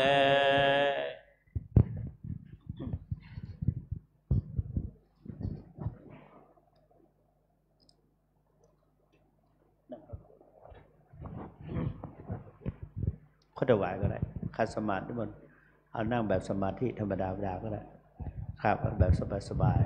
ๆขอถวายความเคารพพระเดชพระคุณพระเจ้าคุณทั้งสองคือพระเจ้าคุณอมรเวทีเจ้าคุณพระศรีศิลปาจารย์ผู้ช่วยเจ้าวาดทุกรูปพระวิปัสสนาจารย์ทุกรูปคณะครูอาจารย์ฝ่ายปริยัติธรรมทั้งฝ่ายนักธรรมบาลีและอภิธรรมทุกรูปนักเรียนผู้ศึกษาธรรมะ วินัยเรียกว่าธรรมบาลีตลอดถึงพระพิธรรมเจริญพรแม่ชีโยคีผู้ปฏิบัติธรรมทุกท่านทั้งไทยและต่างประเทศทุกคน เอามือลงก่อนอื่นผมขอกราบขอบคุณทุกท่านที่ได้มีความสำนึกในหน้าที่ได้ช่วยกันพัฒนาถ้าในด้านการศึกษาในด้านการประพฤติปฏิบัติในส่วนตัวของท่านเป็นการปรับปรุงทำให้เราได้มองเห็นคุณค่าของความเป็นอยู่ของเรามีการปรับปรุงขึ้นทั้งในด้านจรรยามัญญาตหรือว่าการปฏิบัติทางกายทางวาจาตลอดถึงควบคุมพฤติกรรมทางจิตใจตลอดถึงด้านการศึกษาที่เราได้ทำมามีการฝึกหัดในด้านหลายๆอย่าง ว่าเรานั้นส่วนเผยแผ่นั้นเป็นที่น่าปลื้มใจไปทางไหนก็ได้รับคำยกย่องทั้งฝ่ายทำวัดสวดมนต์มีคนถามถึงท่านมหาพงศิษฐ์อยู่ถามรายการนั้นไปไหน ก็นอกจากนั้นก็ทุกท่านก็ติดตามการเผยแผ่วัดของเราในฐานะเป็นเจ้าอาวาสรู้สึกภูมิใจนอกจากนั้นในด้านการเป็นอยู่ในการพัฒนาวัดที่กราบเรียนหลวงปู่ไปเมื่อกี้ก็เป็นความจริงทุกอย่างผมกลัวหวั่นกลัวที่สุดเลยกลัวถ้าเจ้าคุณศรีไม่ทำจริงๆเลยเพราะกลัวแอบกลัวเกิดน้อยใจอะไรสักอย่างไม่ทำผมทำไม่ได้การก่อสร้างศาลาก็ดีแล้วทุกๆอย่างงานใหญ่ๆโตๆต่อมาก็เจดีย์จะพังต้นไม้ต้นอะไรขึ้นแล้วก็ปรับปรุงรอบวัดภูมิทัศน์ทางบริเวณวัดทุกคนชมสวยงามเขามาถ่ายรูปถ่ายอะไรซึ่งผมอยู่นั่นผมเห็นทุกคนที่เข้ามาที่ผมมองนะปลื้มใจผมแอบขอบพระคุณท่านเจ้าคุณศรีนะหลายครั้งนะที่ผมนึกได้ผมก็ยกมือขอบคุณมากนะศรีนะยกมือไหว้มาทางอาคารพระสธรรมนะแล้วหลายๆท่านนักปฏิบัติผมก็นึกขอบคุณหลายๆรูปที่สอบอารมณ์กรรมฐานช่วยกันในด้านการศึกษาเราก็ไม่ใช่ย่อยนะก้าวไกลไปเป็นการประชุมกันเป็นที่น่าปลื้มใจแต่ทุกครั้ง โดยมีอาจารย์มหาวิทูลช่วยทบทวนสอบถามเนี่ยก็ท่านทั้งหลายก็วันนี้อาจารย์คงติดธุระอะไรสักอย่าง ตามปกติก็นอกจากนั้นศาลาวันพระเนี่ยต้องขอบคุณเจ้าคุณทั้งสองโอ้โหไม่ทิ้งชื่นใจศรัทธาประชาชนก็ขึ้นใจนี่และหลายๆท่านขึ้นมางานทุกอย่างแม้แต่แม่ชีโยคีผู้ปฏิบัติธรรมเวลาพระอาคันตุกะมาได้รับการต้อนรับอย่างดีพระเจ้าหน้าที่ไปศาลาลงช้างก็ได้ทำให้ฉันอาหารได้อร่อยทุกคนก็เต็มใจสังเกตดูเขาฉันกันแล้วเขาคุยกันแต่ละคณะเขาทำเหมือนกับว่าเขาเป็นวัดของเขาหลายๆรูปทำเหมือนเพราะว่าเขาเคยมาเข้ากรรมฐานภาวนาซึ่งที่เจ้าคุณพระศรีศิลปาจารย์เป็นผู้จัดทำอบรมพระวิปัสสนาจารย์ เนี่ยทำให้ไปทางไหนก็ได้รับคำยกย่องแต่ผมก็ไม่ได้เข้าวักตัวเองนะผมก็บอกว่านั่นท่านเจ้าคุณศรีทำเนี่ยคนนั้นทำคนนี้รูปนั้นทำรูปนี้ทำได้รับความร่วมมือร่วมใจทุกฝ่ายวัฒนธรรมประเพณีของเราจนถึงหลายๆบ้านทางฮอดก็มีทางดอยหล่อดอยอะไรเขาสะกิดผมนะว่าเนี่ยทางฮอดก็มีนี่เปิ้นมากรรมษาเนี่ยเปิ้นมานอนวัดเฮาเนี่ยท่านหลวงพ่อเจ้าคุณศรีตั้งปุ้นในเวียงนี่อย่างก็มีเข้ามา อ้นี่แหละมานี่เขามาประพฤติปฏิบัติวัดเรา นี่ก็คือเขาให้ความสำคัญเพราะหนึ่งมีพระทักษิณโมลีธาตุสองได้มาเหมือนก็ต้องขอบพระคุณที่เจ้าคุณศรีที่ได้สร้างรูปเหมือนหลวงปู่ตั้งตระหง่าไว้ในศาลาและจุดต่างๆทำให้คนได้กราบไหว้ นี่ทำให้เราทุกคนได้รู้ลูกศิษย์ลูกหาท่านนับถือท่านจริงๆนะเนี่ยมีแต่คนพูดอย่างนี้นะสร้างหุ่นครูบาอาจารย์เขาไว้กราบไหว้ทุกวันทำเหมือนกับมีชีวิตอยู่แล้วก็เกิดความเกรงใจนี่ก็เป็นที่เป็นนับว่าท่านความกตัญญูของท่านเจ้าคุณนึกได้ก็ทำไว้ ไม่ว่าจะไปตรงไหนก็มีหลวงปู่ในสำนักปฏิบัติธรรมที่หลวงปู่ไปเปิดไว้เพราะฉะนั้นเราได้รับความร่วมมือร่วมใจแต่เราอยู่ด้วยกันเยอะรายจ่ายเลยตามมาค่าน้ำค่าไฟรายรับเราน้อยที่จริงรู้สึกว่ามันน้อยเนี่ยเพราะอะไรเพราะว่ามันกระทบกระเทือนหนึ่งบริจาคยากไปไม่รู้มันว่าไม่ออกใบอนุโมทนาบัตรแล้วจะไม่เดือนนี้ไม่มีแล้วเนาะฮะขออนุญาตถ้าเขาต้องการลดหย่อนภาษีให้ตั้งแต่มกราคม69เลยยังไม่ได้เดเรชั่นแต่ใบอนุโมทนาบัตรหากไม่ต้องการลดหย่อนภาษีก็ใช้ได้อยู่นั่นแหละ นั่นแหละคนจะบริจาคยากถามโน่นถามนี่อีกอย่างเนี่ยเขาจะบริจาคที่เราเขาก็ไม่บริจาคก็ แต่ว่ารายจ่ายเราเพิ่มขึ้นนะไม่ว่าค่าน้ำค่าไฟเยอะอาจารย์เพิ่มขึ้นผมเป็นผู้ลงนามสุดท้ายสะดุ้งทุกครั้งกังวลทีนี้ก็ดีอย่างหนึ่งที่เขาดูแลนี่จึงทำให้เราตื่นตัวตื่นใจได้ค้นหาบัญชีที่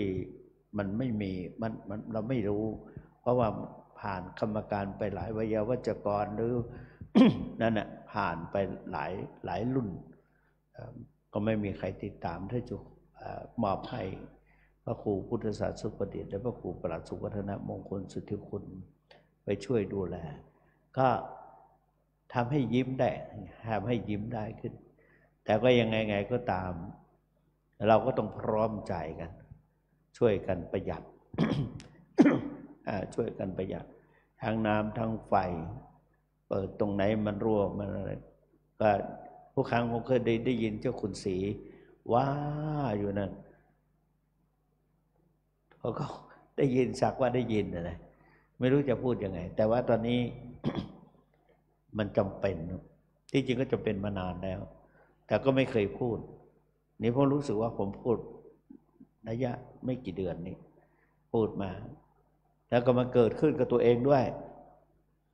คืออย่าเผลอพังเผลอสติไม่ได้ผมออกไปข้างนอกในห้องผมนั่นแหละออกจากห้องนอนไปนี่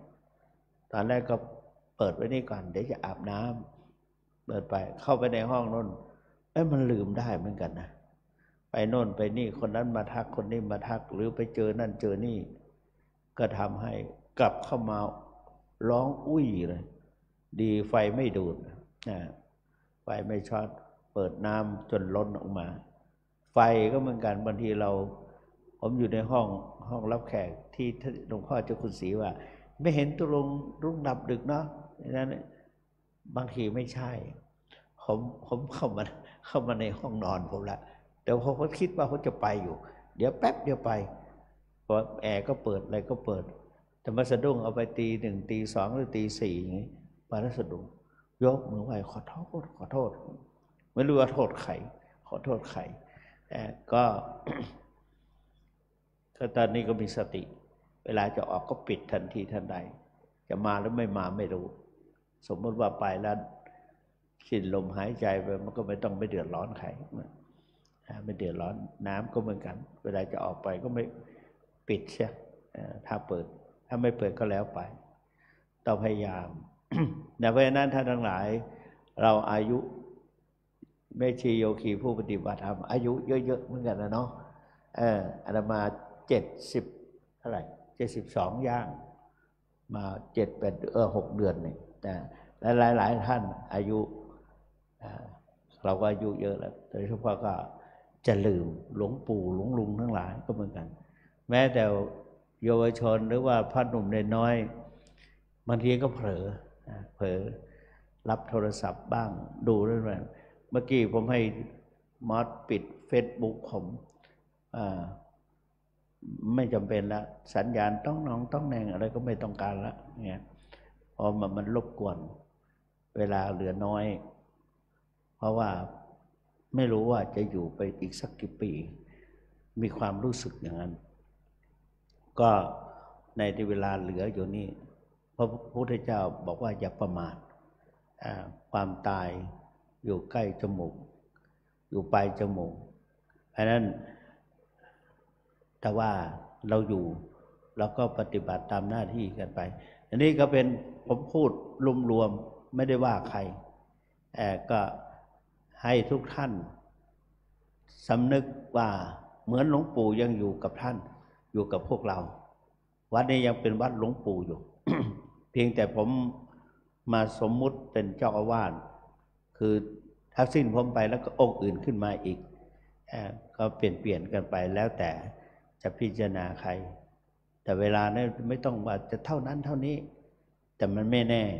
หลายรูปละเห็นหน้ากันแบบไปแล้วก็ไปแล้วหลายรูปสะดุ้งแล้วก็เหตุการณ์อื่นๆอีกเราไม่รู้เพราะฉะนั้นเราจะต้องสำเนียกสำนึกสำรวมสังวรระวังให้เหมือนกับว่ามีตาทุกดวงจ้องมาที่เราแม้แต่ภายในวัดรอบๆนี่หลวงพ่อเจ้าคุณศรีให้ลูกเต๋าเอากล้องไป ที่จริงก็เพื่อความปลอดภัยของท่านเจ้าคุณที่จะว่าเผื่อว่าใครจะมาหาใครจะมาทำร้ายมีเพราะนั้นก็ดีใจนะไม่ใช่ว่าไม่ดีใจก็เผื่อเป็นอะไรไปก็ไปดูกล้องได้เนี่ยแล้วก็เป็นการมีสติสำรวมว่ามีคนมองเรานะมีนั่นมองเรานะเนี่ยแล้วก็พยายามขอทุกท่านแต่ที่ดีทั้งหมดนั้นที่ผ่านมาเนี่ยดีทุกอย่างขอบพระคุณทุกท่านไว้ในโอกาสนี้แต่ว่าตั้งแต่นี้เป็นต้นไปกายกรรมวจีกรรมมโนกรรมก็อาจจะมีบ้างเพราะว่ามนุษย์เราก็เป็นอะไรบางทีก็มัน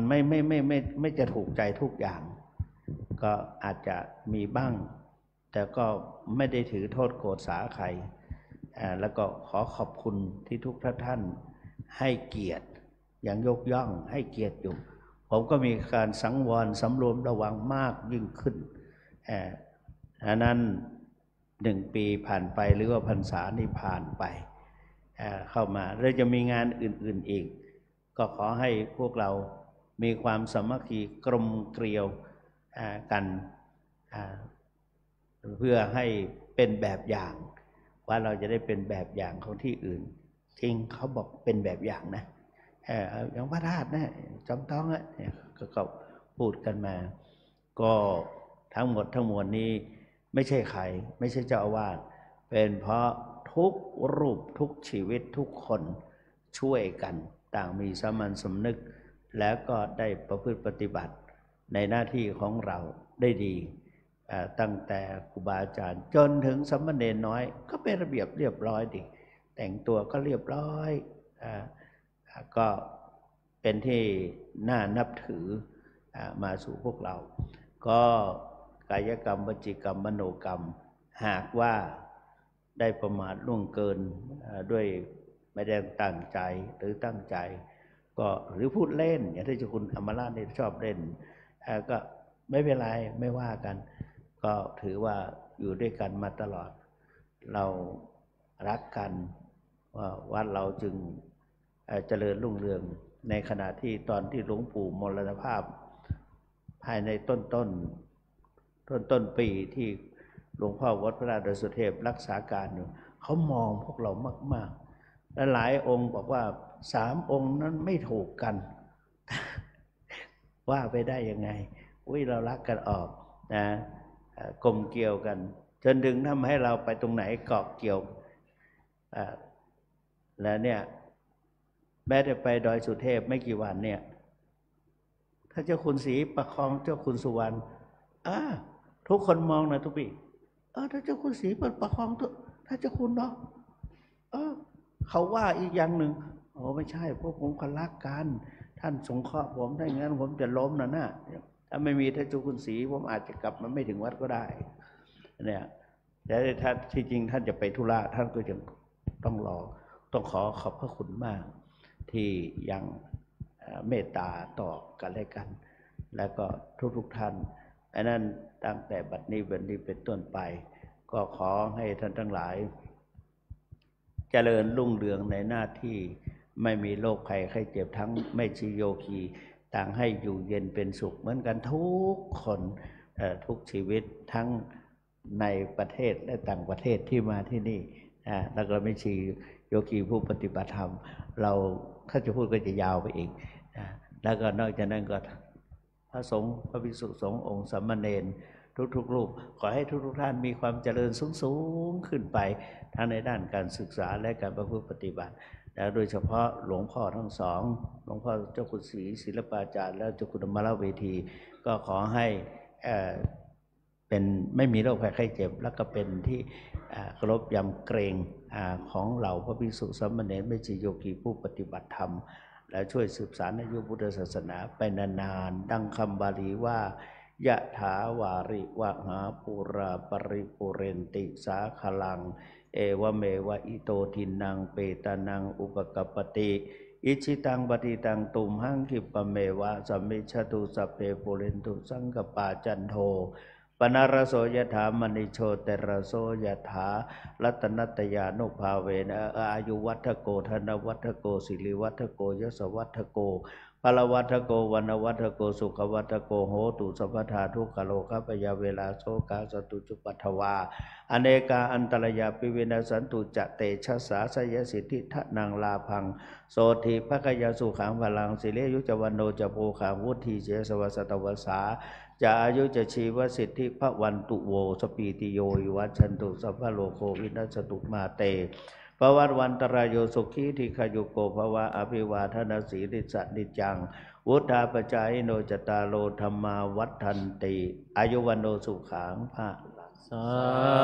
ธุสาธุสาธุวันตาเมพันเตสัพพังอปาลตังคัมมาตังเมพันเตมยากตังปุญญังสามินาอนุโมทิตาวังสามินากตังปุญญังไมหังทาตวังสาธุสาธุอนุโมทามิจัตตาโลธรรมาวัฏันติอายุวันโนสุขังภะลังสาธุสาธุสาธุอรหังพร้อมกันเนาะเดี๋ยวพ่อเดี๋ยวลูกเนนขอนิมนต์พระสงฆ์หันหน้าไปทางลูกเนนหันมาทางนี้ก็ได้ทีเดียวเลยครับพระสงฆ์เราลูกเนนพี่มอสเอาไม้ให้ลูกเนนนะ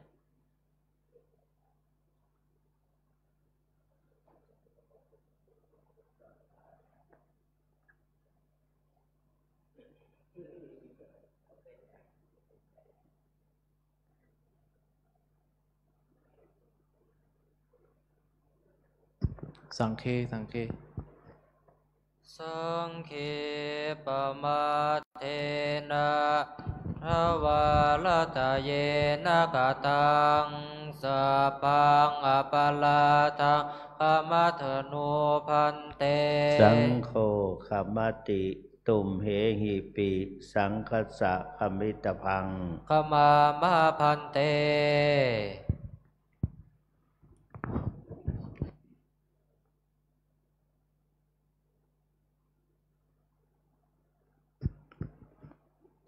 เอาทำหารับเลยรับ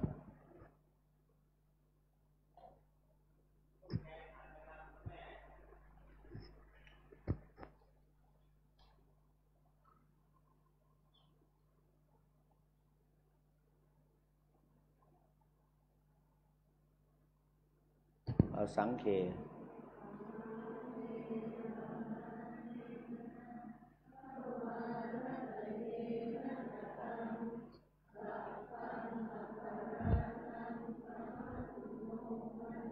สังโฆคัมมติตุมเหหิปิสังคสะคมิตพัง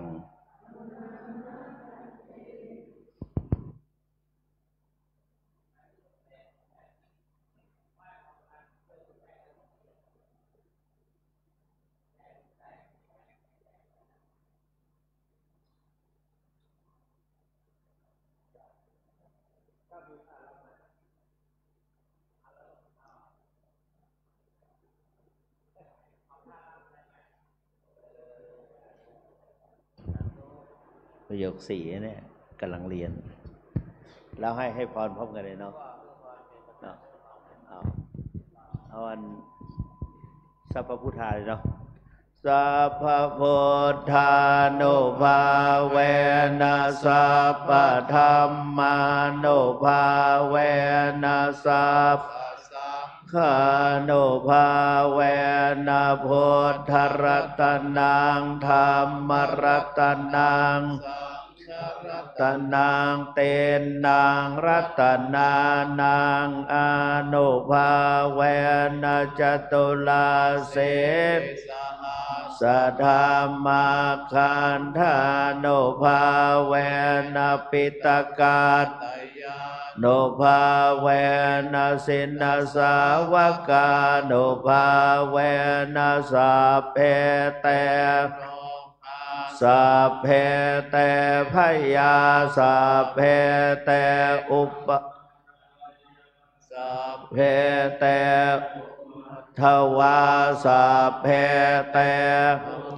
เมตตาสัพเพเตอวมังคลาเวนัสสันตุอายุวัฏธนวัฏโกสิเลวัฏโกยสวัฏโกพลวัฏวันนาวัฏโกสุขวัฏโกโหตุสัพพทาทุกขโลกพยาเวลาโสกาสัตตุจุปัฏฐวาอเนกาอันตรายาเปเวนะสันตุจเตชะสาสยเสติธนาลาภังโสเทภคยังสุขังพลังสิริอายุจวันโนคาโวเทจยสวาสตวาสาจะอายุจะเชวเสเทภวันตุเตภวตุสัพพมังคลังลาคันตุสัพพเทวตาสัพพพุทธานุภาเวนัสสะภวันตุเตภวตุสัพพมังคลังราคันตุสัพพเทวตาสัพพธรรมานุภาเวนัสสัทธาโสทิภวันตุเตภวตุสัพพมังคลังราคันตุสัพพเทวตาสัพพสังฆานุภาเวนัสสัทธาโสทิภวันตุเตอรหังพร้อมกันพระเจ้าหนอนแม่นะอรหังสัมมาสัมพุทโธภควาพุทธังภวันตังอภิวาเทสุวัคคาโตธัมมังนามัสสามิสุปฏิปันโนสาวกสังโฆสังฆังแก้ข้อกังขานี่